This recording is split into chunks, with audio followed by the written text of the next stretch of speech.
Mesdames et messieurs, c'est pour moi un réel plaisir de vous retrouver sur VAR Pâtura Télévision pour ce bulletin d'information. Bienvenue à tous et à toutes.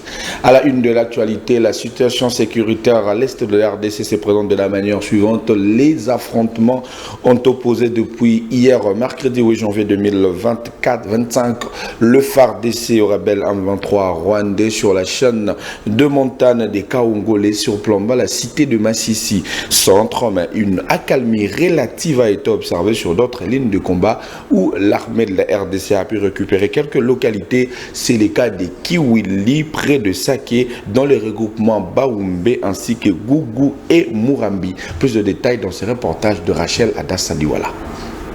C'est depuis 7 heures que les FARDC et les Ouazalendo ont attaqué les positions avancées d'éléments de la coalition terroriste M23 RDF sur la chaîne des montagnes des Kaongolais surplombant Massissi centre. Des détonations d'armes lourdes et légères provoquent une débandade dans la cité, nous dit cet habitant de Massissi.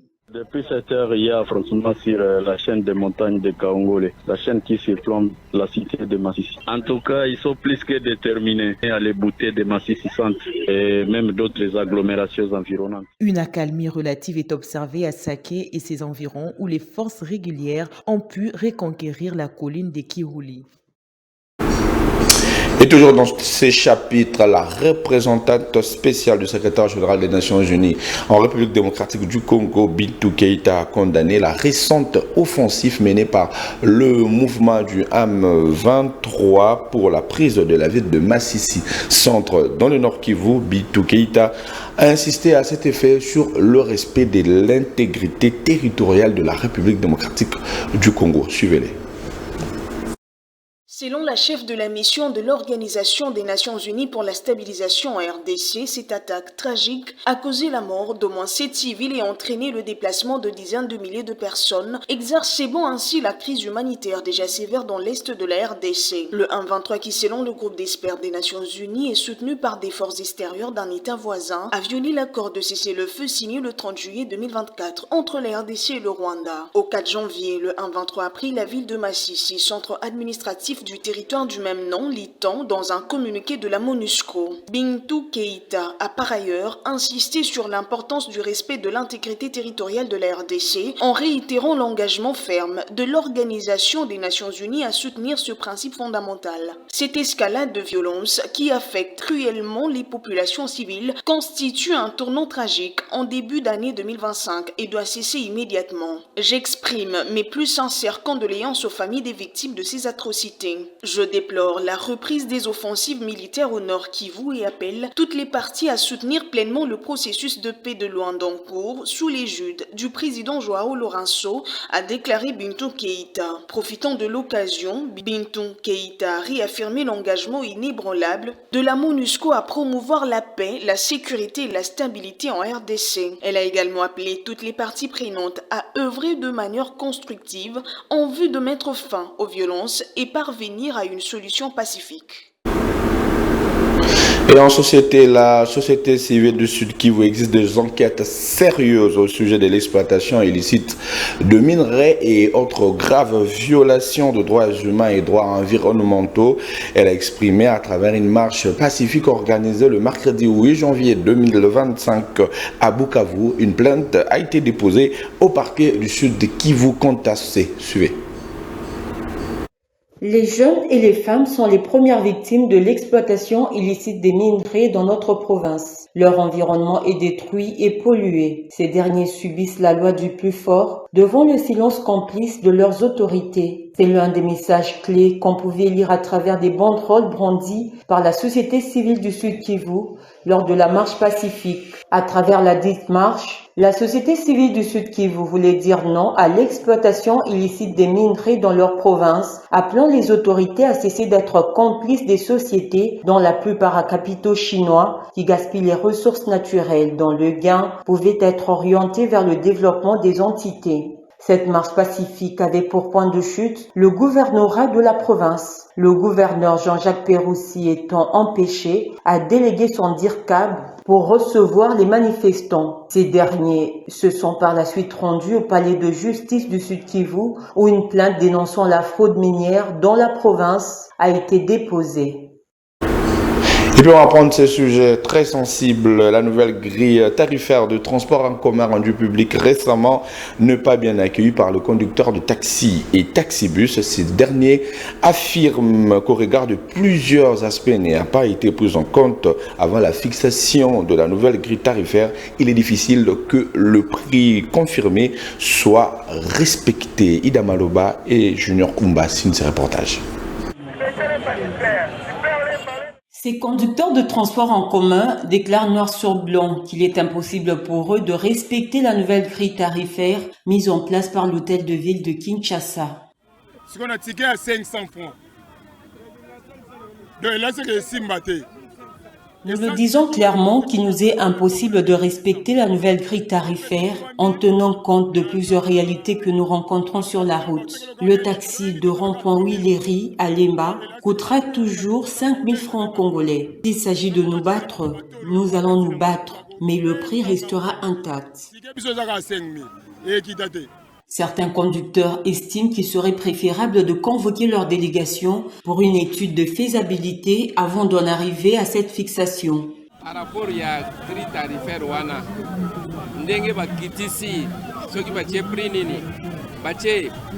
par rapport au peuple ou bien contre Batmokoboy, chauffeur paye à un peuple, chauffeur paye à un libota.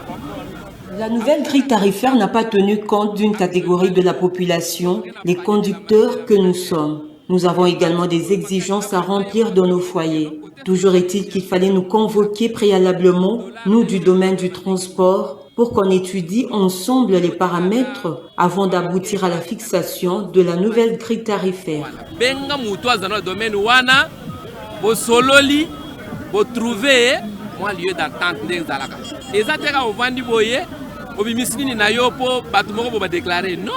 D'autres évoquent l'aspect des routes inexistantes ou encore délabrées, occasionnant des embouteillages, ce qui rendra la mise en applicabilité de la nouvelle grille tarifaire de transport difficile.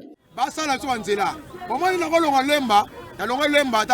6h, 6h20 à 6h30 dans le boulevard. Mais là, on a 7h, comme à boulevard 10h30. Qu'on nous construise des routes ou qu'on réhabilite les routes complètement délabrées. L'état actuel de nos routes ne nous permet pas d'exercer notre travail comme il se doit. Les embouteillages sur divers tronçons nous font perdre tout le temps sur la route. Nous ne sommes donc pas d'accord avec la nouvelle grille tarifaire. L'État dans l'État, mais avant on va réfléchir.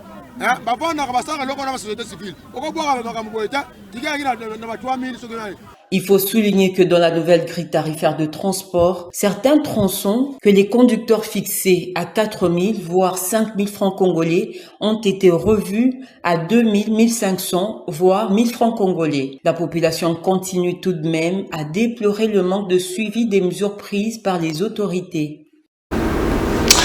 Et venons-en à notre page rétrospective de l'année 2024. Cette fois-ci, on va parler de la situation sécuritaire qui était au cœur de l'actualité internationale et voire même nationale entre le retrait progressif de la MONUSCO, les offensifs de groupes armés et les initiatives diplomatiques visant à diminuer les tensions dans la région de Grand Lac. 2024 était très mouvementé. À cela s'est ajouté la montée phénoménale de Kuluna et les atrocités des miliciens Mobondo. Retour sur les événements clés qui ont bougé l'actualité sécuritaire en République démocratique du Congo durant l'année 2024. Ces très beaux commentaires est signé Rachel Adasaliwala.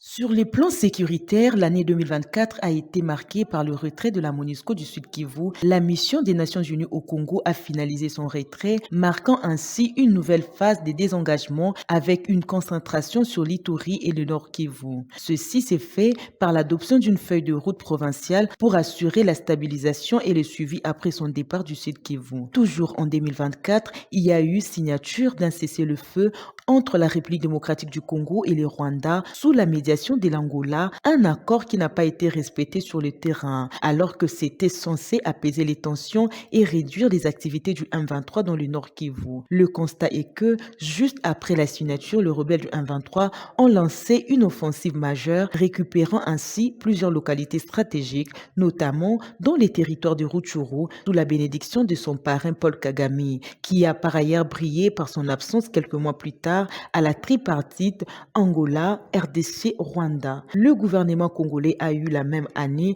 à adopter un plan de neutralisation des forces démocratiques de libération du Rwanda, FDLR, à travers les processus de Luanda. Ce mécanisme est mis en place pour surveiller le retrait des forces étrangères non autorisées s'est heurté à la résistance des RDF au sol congolais. Toujours dans l'est du pays, plus précisément dans les territoires de Lubero au nord Kivu, les FARDC ont repris l'initiative de stopper les avancées des ennemis vers les centres de Lubero et d'autres localités, lançant ensuite des contre-offensives focalisées par une coordination efficace des tirs directs. Au sud Kivu, les forces armées de la République démocratique du Congo ont fait face à quelques groupes armés à l'instar des Twiraneho, Makanika, qui se sont approchés de l'aérodrome de Minembwe avec l'intention d'en prendre le contrôle et de perturber les trafics aériens. En Ituri, durant l'année 2024, des attaques meurtrières des ADF ont causé des centaines de morts parmi les civils et déplaçant des milliers de personnes.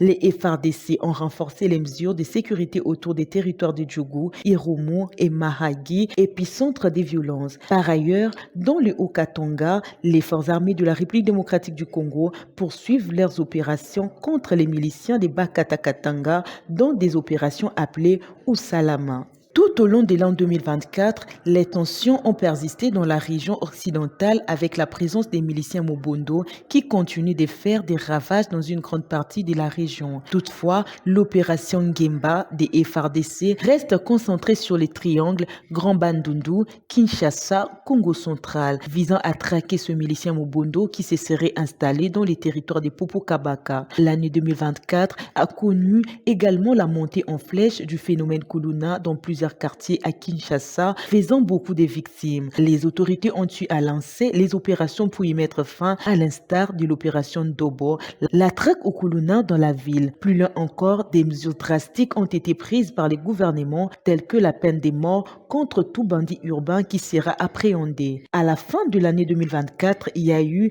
réorganisation à la tête des forces armées de la République démocratique du Congo. Le président Félix-Antoine Tshisekedi Tshilombo a procédé à des changements dans le haut commandement des forces armées, notamment avec les remplacements du chef d'état-major général en réponse à la montée des violences dans l'est de la République démocratique du Congo. Mesdames et messieurs, merci à vous de nous avoir accordé votre particulière attention. Retrouvez Emeline Kambi à partir de 19h30 pour la grande édition. Le programme reste en continu sur les antennes de VAR Pachora Télévision. Moi, je vous retrouve très prochainement. Bon après-midi chez vous.